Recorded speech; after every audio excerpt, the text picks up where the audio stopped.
Hello guys, അനിയുടെ കല്യാണത്തോട് അടുത്ത ഒരു ദിവസം രാത്രി നയനയും ആദർശവും ഒക്കെ നല്ല ഉറക്കത്തിലാണ്. അതേസമയം അനിയുടെ മുറി കാണിക്കുന്നുണ്ട്.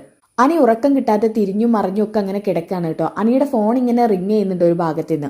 അനാമിക ഫോണിൽ ഇങ്ങനെ വിളിച്ചുകൊണ്ടിരിക്കുന്നുണ്ട്. പക്ഷെ അനി ആ ഭാഗം തന്നെ മൈൻഡ് ചെയ്യുന്നില്ല. അനി റിങ് ചെയ്യുന്നൊക്കെ കേൾക്കുന്നുണ്ട് കേട്ടോ.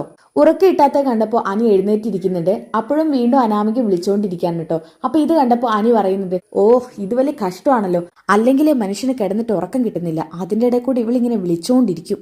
എന്തായാലും അനി മനസ്സോടെ ആ ഫോൺ എടുക്കുന്നുണ്ട്. ഹലോ ഹലോ അനി, എന്താ അനി എന്റെ ഫോൺ എടുക്കാത്തത്? ഞാൻ എത്ര സമയമായി നിന്നെ വിളിക്കുന്നു.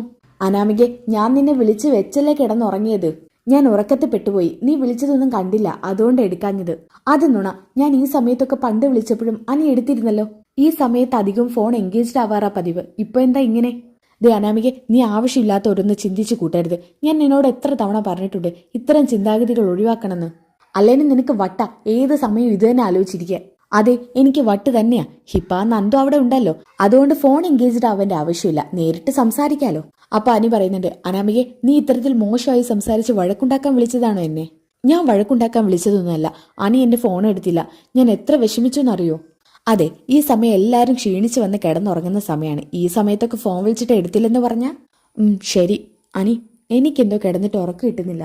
ദേ അനാമിക, എനിക്കിപ്പോ നല്ല ഉറക്കം വരുന്നുണ്ട്, എന്നെ ശല്യപ്പെടുത്താതെ നീ പോയി കിടന്നേ. ഇതും പറഞ്ഞ് അനാമികയുടെ ഫോൺ അനി കട്ട് ചെയ്യുന്നുണ്ട്. അനാമികയ്ക്ക് ഇതൊക്കെ നല്ല ദേഷ്യം പിടിക്കുന്നുണ്ട് കേട്ടോ. വീണ്ടും അനിയുടെ ബെഡ്റൂം കാണിക്കുന്നുണ്ട് കേട്ടോ. അനിയാണെങ്കിൽ ഒരു ബുക്കും പെന്നും പിടിച്ച് എന്തോ ആലോചിച്ച് അങ്ങനെ ഇരിക്കുകയാണ്. അനി ഇങ്ങനെ സ്വയം സംസാരിക്കുന്നുണ്ട്. നന്ദു ഉറങ്ങിക്കാണോ ആവോ, പഴയ പോലെ ആയിരുന്നെങ്കിൽ അവളോടൊന്ന് മിണ്ടെങ്കിലും ചെയ്യായിരുന്നു. ഇതിപ്പോ ഞാനായിട്ട് എല്ലാം കൊളാക്കി. നന്ദുവിനോടൊന്ന് സംസാരിച്ച എന്റെ മനസ്സ് നന്നായിട്ട് റിലാക്സ് ആവും. ഒന്നുകൂടി പോയി വിളിച്ചു നോക്കിയാലോ? ഇനി ഏടത്തിയെങ്ങാനും കാണോ? ഏയ് വേണ്ട, പുറത്തെങ്ങാനും പോയി ഇരിക്കുക എന്നും പറഞ്ഞിട്ട് അനി ഡോറ് തുറക്കുന്നുണ്ട്. ഡോറ് തുറന്ന പാടെ തന്നെ ഹോളിലേക്കാട്ടോ കിടക്കുന്നത്. ഹോളിലേക്ക് കടന്നപ്പോൾ തന്നെ നന്ദു ഒരു സൈഡിൽ സോഫയിൽ ചാരി ഇരുന്ന് ഉറങ്ങുന്നത് കാണിക്കുന്നുണ്ട്. ആഹാ, നന്ദു ഇവിടെ സോഫയിലാണല്ലോ. നന്ദുവിന് ഇപ്പം മനസ്സിൽ കരുതിയിട്ടേ ഉള്ളൂ. റൂമിലാണെങ്കിൽ ചെന്ന് മുട്ടി വിളിക്കുന്നത് മോശമാണ്. ഇതിപ്പോ അവളായിട്ട് പുറത്തിരിക്കുകയല്ലേ.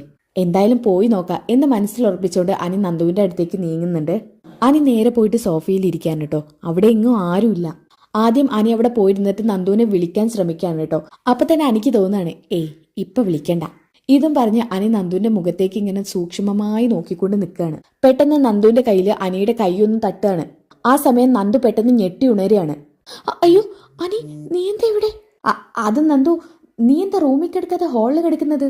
ഇവിടെ ഇരുന്നപ്പോ അറിയാതെ ഉറങ്ങിപ്പോയതെന്ന് അറിയാൻ വേണ്ടിയിട്ട് വിളിക്കാൻ വന്നതാ.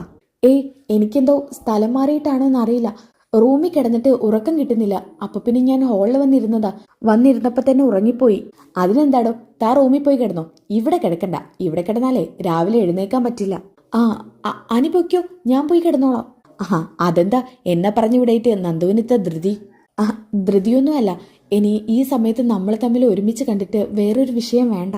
എടോ, അതൊക്കെ ഓരോരുത്തരുടെ ചിന്താഗതിയുടെ കുഴപ്പം. എന്തായാലും ഞാനും നീയും തമ്മിൽ ഒന്നുമില്ലാന്ന് നമുക്കറിയാലോ. അപ്പൊ നന്ദു പറയുന്നുണ്ട്, അനി, പക്ഷെ നമ്മളെ മാത്രം ബോധ്യപ്പെടുത്തിയിട്ട് ഇവിടെ കാര്യമില്ല. അനി ദയവ് ചെയ്തൊന്ന് പോവാൻ നോക്ക്. അപ്പോഴാണ് ആദർശിന്റെ മുറി കാണിക്കുന്നത്. ആദർശ് നല്ല ഉറക്കത്തിലാണ്. പെട്ടെന്ന് ഒരു സ്വപ്നം കണ്ട് നയനെ ഞെട്ടി ഉണരുന്നുണ്ട്. നയനെ ഞെട്ടി ഉണരുന്ന ശബ്ദം കേട്ടിട്ട് ആദർശ് ഉണരാണ് കേട്ടോ. നയനെ, എന്തു പറ്റി? അത് ഞാൻ എന്തെല്ലാം ദുർസ്വപ്നം കണ്ടോ? അതെ. ഇതെന്തു പറ്റി? സാധാരണ ഞാനാ സ്വപ്നം കാണാറ്, ഇന്നിപ്പോ നീയാണല്ലോ. നയനെ ഇങ്ങനെ പേടിച്ച് നിൽക്കുന്ന കണ്ടപ്പോ ആദർശിന്റെ അടുത്തോട്ട് നയനയെ ചേർത്ത് നിർത്തുന്നുണ്ട് കേട്ടോ. ആദർശിനെ നയനെ അങ്ങനെ പിടിക്കുമ്പോഴൊക്കെ എന്തൊക്കെയോ ഒരു ഫീലിങ്സ് ഒക്കെ തോന്നുക കേട്ടോ. നയനെ, നീ നന്നായിട്ട് പേടിച്ചിട്ടുണ്ട്. ഞാൻ നിനക്ക് കുറച്ച് വെള്ളം എടുക്കാം. അല്ല, ഇതിന് മാത്രം എന്ത് സ്വപ്ന നീ കണ്ടത്? ആ ഒരു ദുർസ്വപ്നത്തെ കുറിച്ച് പിന്നീട് നമുക്ക് കാണിക്കുന്നുണ്ട് കേട്ടോ. അങ്ങനെ ആദർശ് ജഗ് എടുത്ത് വെള്ളം ഒഴിക്കുമ്പോഴാണ് ജഗ്ഗിൽ വെള്ളം ഇല്ലാത്തത് ശ്രദ്ധിക്കുന്നത്. നീ ഇന്ന് വെള്ളം കൊണ്ടുവച്ചില്ലായിരുന്നോ? അയ്യോ ആദർശേട്ടാ, ഞാൻ വെള്ളം എടുക്കാൻ മറന്നുപോയെന്നാ തോന്നുന്നത്. ഒരു കാര്യം ചെയ്യാം, ഞാൻ പോയിട്ട് വെള്ളം എടുത്തോണ്ട് വരാം. സ്വപ്നം കണ്ട് പേടിച്ചിരിക്കല്ലേ, അവിടെ തന്നെ ഇരിക്കും, ഞാൻ തന്നെ പോയി എടുത്തോണ്ട് വരാം. ഈടെയായിട്ട് കുറച്ച് മറവിയൊക്കെ കൂടുതലാ. ഇതും പറഞ്ഞ് ആദർശ് വെള്ളം എടുക്കാൻ പോകുന്നുണ്ട് കേട്ടോ. ആ സമയത്തൊക്കെ ആദർശിന്റെ മനസ്സിൽ ഇങ്ങനെ സ്നേഹത്തിന്റെ മുട്ടകൾ ഇങ്ങനെ വിരിയുന്നുണ്ട്. പെട്ടെന്ന് വെച്ച് ആദർശ് സ്റ്റോപ്പ് ആവാണ്. ആദർശിന്റെ മുഖഭാവമൊക്കെ ഒന്ന് മാറുന്നുണ്ട്.